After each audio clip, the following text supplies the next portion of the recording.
The Kathmandu District Administration has declared the section between Maitigarh to Baneshwar as prohibited area. Meanwhile, Prime Minister Dahal has busied himself in talks with stakeholders regarding the national economic issues.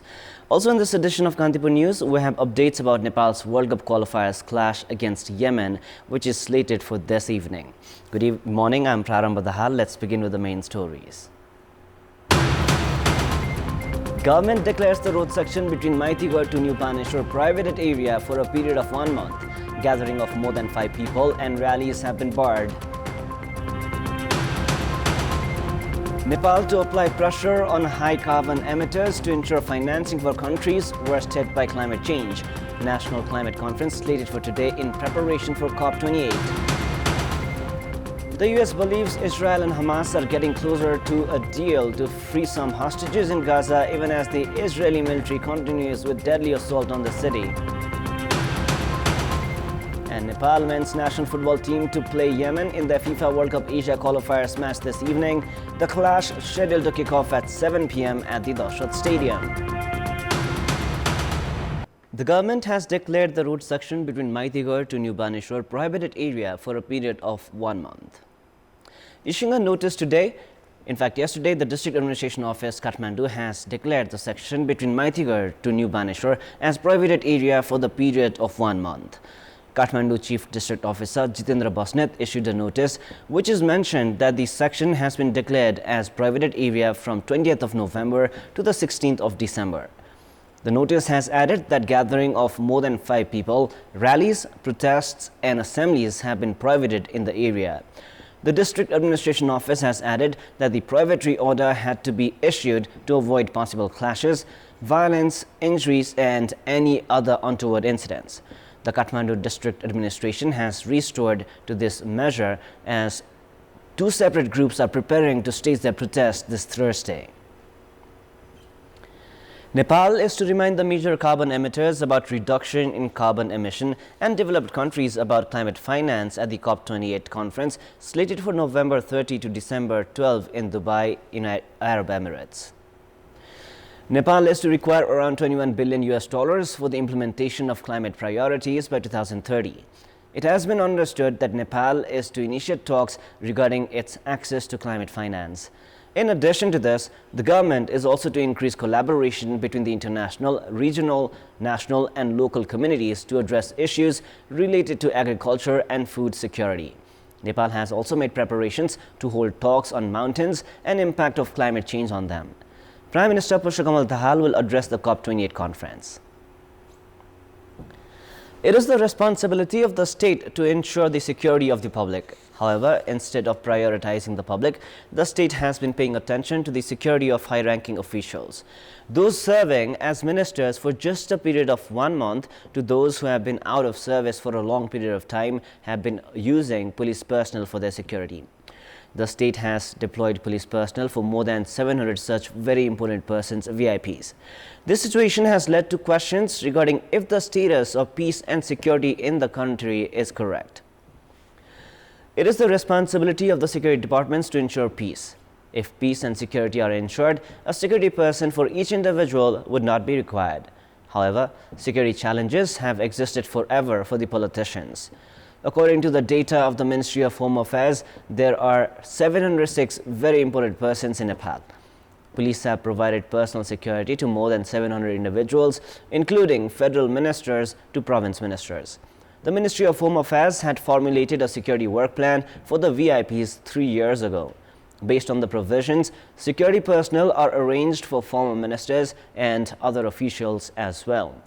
A total of 1,259 police personnel have been deployed for the security of officiating and former officials, excluding the ministers. Those who had served as ministers for just a month have also been abusing the state resources by taking security. 377 police personnel have been deployed from the police headquarters for the security of 198 individuals alone. In Koshi province, 86 police personnel have been deployed for 79 VIPs, 147 police personnel for 112 VIPs in Madhes, 116 for 52 VIPs in Gandaki, 159 for 18 Lumini, 55 for 14 Karnali, and 99 police personnel for 42 VIPs in Sudar Paschim. 6 security personnel have been deployed for the Chief District Officer alone. The State Affairs Committee of the Parliament has directed for withdrawal of security personnel deployed for the former VIPs. Meanwhile, the abuse of security personnel deployed by the government has not been assessed by the Home Administration. Despite security of each citizen being the responsibility of the state, more than 700 security personnel deployed for the security of VIP shows that the status of peace and security in the country is not good enough. 531 schools of Jazarkot and Rukum West were damaged by the earthquake 2 weeks ago. According to the Ministry of Education, Science and Technology, 74,000 students of these schools have been affected. Of them, 33,000 students are of Jazarkot, while 41,000 are of Rukum West. With the school buildings damaged, the Ministry of Education has formulated a plan to resume classes by building temporary education centers. According to the ministry, the province government, local levels and related organizations have initiated required efforts for the same. The ministry has said that textbooks of more than 7,000 students have been buried. The Janak Education Material Center has said that if a directive was issued by the ministry, it was prepared to provide textbooks to the students. 49 students were killed in both districts because of the earthquake. The earthquake that hit Jazarkot 2 weeks ago with its epicenter in Ramidada of Barekot Rural Municipality 1 has displaced more than 67,000 people in the district. The earthquake victims are spending nights under tents as temperatures continue to dip. At a time when government works of clearing the debris of the damaged houses are slacking pace, various political parties are mobilizing volunteers who are clearing stones, mud and wood from the damaged houses and government buildings. CPNUML is mobilizing volunteers at various municipalities Upper Thaple from last Friday. CPNUML has informed that the party is mobilizing volunteers for 15 days under the leadership of party-inclined Labour Trade Union G Fund at Jazarkot's Veri and Nalgar municipalities, as well as Barekot and Kushe rural municipalities and Rukum West's Artbiskot municipality and Sanoveri rural municipality. The Nepal Student Union, which represents Nepali Congress, has also said that it has constructed earthquake-resistant buildings in 2 primary schools in Jazarkot and will be working in other schools as well to run temporary classes. Likewise, CPN Mayo Center, the Nether Bikram Chand-led Nepal Communist Party and the Monbaidia-led Nepal Communist Party Revolutionary have informed that they will distribute relief materials to the earthquake victims at various places in Jazarkot and Rukum West, as well as treat the injured and help build temporary shelters. Prime Minister Pushpakamal Dahal has begun discussions to address economic issues. Prime Minister Dahal has held talks with the National Planning Commission, Ministry of Finance and high-ranking officials of the Nepal Rashtra Bank and the Office of the Prime Minister and the Council of Ministers. The Premier is to hold talks with the private sector and economists today and tomorrow. According to the Office of the Prime Minister, discussions are being held regarding the government efforts to revive the economy. Business persons have been saying that the economy is struggling because of contrasting monetary and fiscal policies. It has been learned that Prime Minister Dahal is also to hold talks regarding the problems created by cooperatives. Office of the Prime Minister has said that a concrete decision is to be taken after holding talks with all stakeholders. It is now time for our segment Public Pulse, where you text us with your opinion. Public Pulse. The question is, what do you term the shortage of essential resources at government hospitals? Your options are A. Administrative lapses, B. Commission gain, and C. Procedural delay. The voting is on. Type NEWS, select your option A, B or C and send it to 34001 to share your opinion with us. Police fired 8 rounds of blank fire in Bara's Pasrota last night after 2 sides clashed regarding a dispute on the location of a religious fair. After dispute escalated in Beloni of Pasrota Municipality 7 and the disputing sides pelted stones at each other, the police fired 8 rounds of blank fire to take the situation under control. The clash took place at around 11 p.m. last night after one of the disputing sides rejected to place the idol of Lord Brahma as per tradition at the location designated by the municipality ahead of the religious fair. According to police, Lakshmi Patel and Chandika Patel were injured in last night's clash and are receiving treatment at Kalaya Provincial Hospital. 1 year has gone by since the election of House of Representatives and the provincial assemblies was held. 275 members of the House of Representatives and 550 members of the provincial assemblies were chosen from last year's election. Questions have begun surfacing regarding if the elected public representatives have been able to deliver on their responsibilities and meet the public expectations. Most of the one-year period of the House of Representatives and the provincial assemblies has been spent in formation and changes in the governments.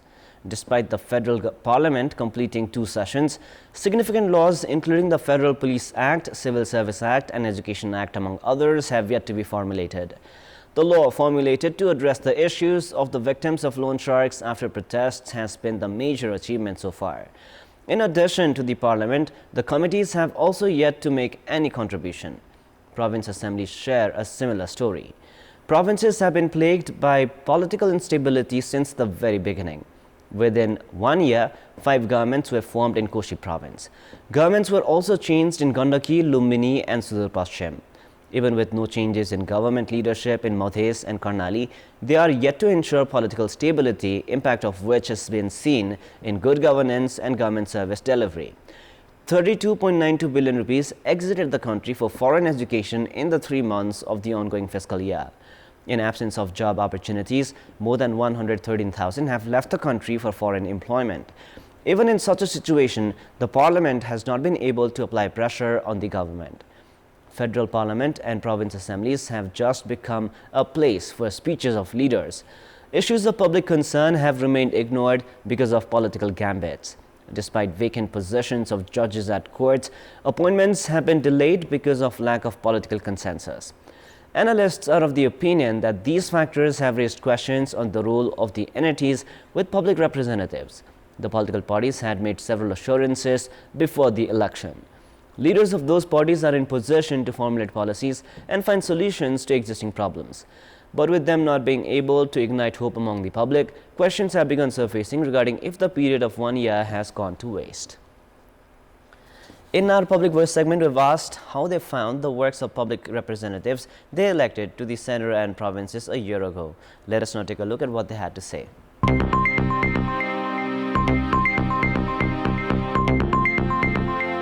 समस्याहरु जस्ताको तस्तै छन् के गर्नु भयो होला र सर्वसाधारण जनतालाई बाँच्न गाह्रो भएको छ यो कुरो बुझ्दिनु भएन उहाँहरुले गाउँ गाउँमा आउनी तपाईहरुको समस्या के हो त्यो समस्यालाई बुझेर उहाँहरुले चाहिँ त्यही अनुसार काम गर्न पर्थ्यो त्यो अनुसारको काम चाहिँ केही पनि भएको छैन के गर्नुभयो कसो गर्नु अहिलेसम्म हामीलाई केही जानकारी छैन बाटो घाटो यता त्यता बनाउँछम भन्ने कुरा पनि यस्तो भयो अहिले चाहिँ 1 वर्ष हुँदाखेरि उहाँहरु यतातिर फिटिकै पनि देखिनु भएको छैन आफ्नो चाहिँ जुन परिवारको लागि कसरी चाहिँ सम्पत्ति जोड्न सकिन्छ त्यही ध्यानमा उनीहरु लागि जस्तो लाग्छ भोट हालेर यस्तो प्रोग्रेस हुन्छ डेभलपमेन्ट वर्क हुन्छ भन्ने थियो नि मेरो चाहनामा त्यो चाहिँ भएन सांसदहरुको चाहिँ एउटा राम्रै भूमिका निर्वाह गरेको र केन्द्रमा पनि केही बोलिरहेको र स्थानीय तहमा पनि उहाँ आउने जाने गरिरहेको अवस्था छ भोट माग्न आउँदा ठुला ठुला आशाहरु देखाएर जानुभयो तर अझ उहाँहरुले केही काम गर्नु भएको छैन संघ र प्रदेशबाट चाहिँ जुन हुनु पर्थ्यो त्यो अहिलेसम्म एकदमै कम भएको छैन मैले पाएको छु कस्तो नि लागेन कामै गरे हैन के काम लाग्नु भोट माग्न मात्रै आउँछन् नेताहरु अनि त्यसपछि त नेताको मुख कस्तो हुन्छ भन्ने हामीले देखाए पनि छैन कसैले केही हेरेको छैन आफ्नो स्वार्थ मात्रै हेरे भत्ता पचाउने देखि काम केही भयो जस्तो मलाई चाहिँ लाग्दैन जनताले राखेको इच्छा पूरा गर्न सकेको छैन सत्ताका लागि लडाई गर्दा अगाडि बढेको सञ्चार माध्यममा देखिन्छ मैले भोट दिएको चाहिँ मैले बाटो बनाउन लाग्यो बाटो हाम्रो बाटो अहिलेसम्म बनेकै छैन समय पनि भएको छैन धेरै आशा राखौं उहाँले चाहिँ राम्रै गर्नुहुन्छ हाम्रो गुनासोहरु कमै मात्रामा सुनेको जस्तो लाग्छ काम त उनीहरुले राम्रै नगरे हैन गरे तर महँगी र भ्रष्टाचार त बढे छ कुर्सीमा बस्ने कसरी भत्ता पचाउने कसरी हानि भन्ने मात्र कुरा छ तर देश र जनताको विषयमा उहाँले सोच्नु भएको जस्तो लागेको छैन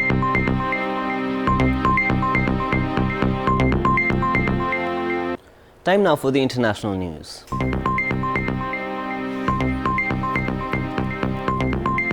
The United States believes that Israel and Hamas are getting closer to a deal that would secure the release of some hostages held in Gaza, even as the Israeli military's deadly assault on Gaza City continued and rockets were being fired into Israel. US President Joe Biden said he believed an accord was near. White House spokesperson John Kirby said of a hostage agreement getting closer. The Palestinian militant group Hamas took about 240 hostages during its October 7 rampage into Israel, which killed 1,200 people. President of the International Committee of the Red Cross, Mirjana Spoljaric, met with Hamas leader Ismail Haniyeh to advance humanitarian issues related to the conflict. She also met separately with Qatari authorities.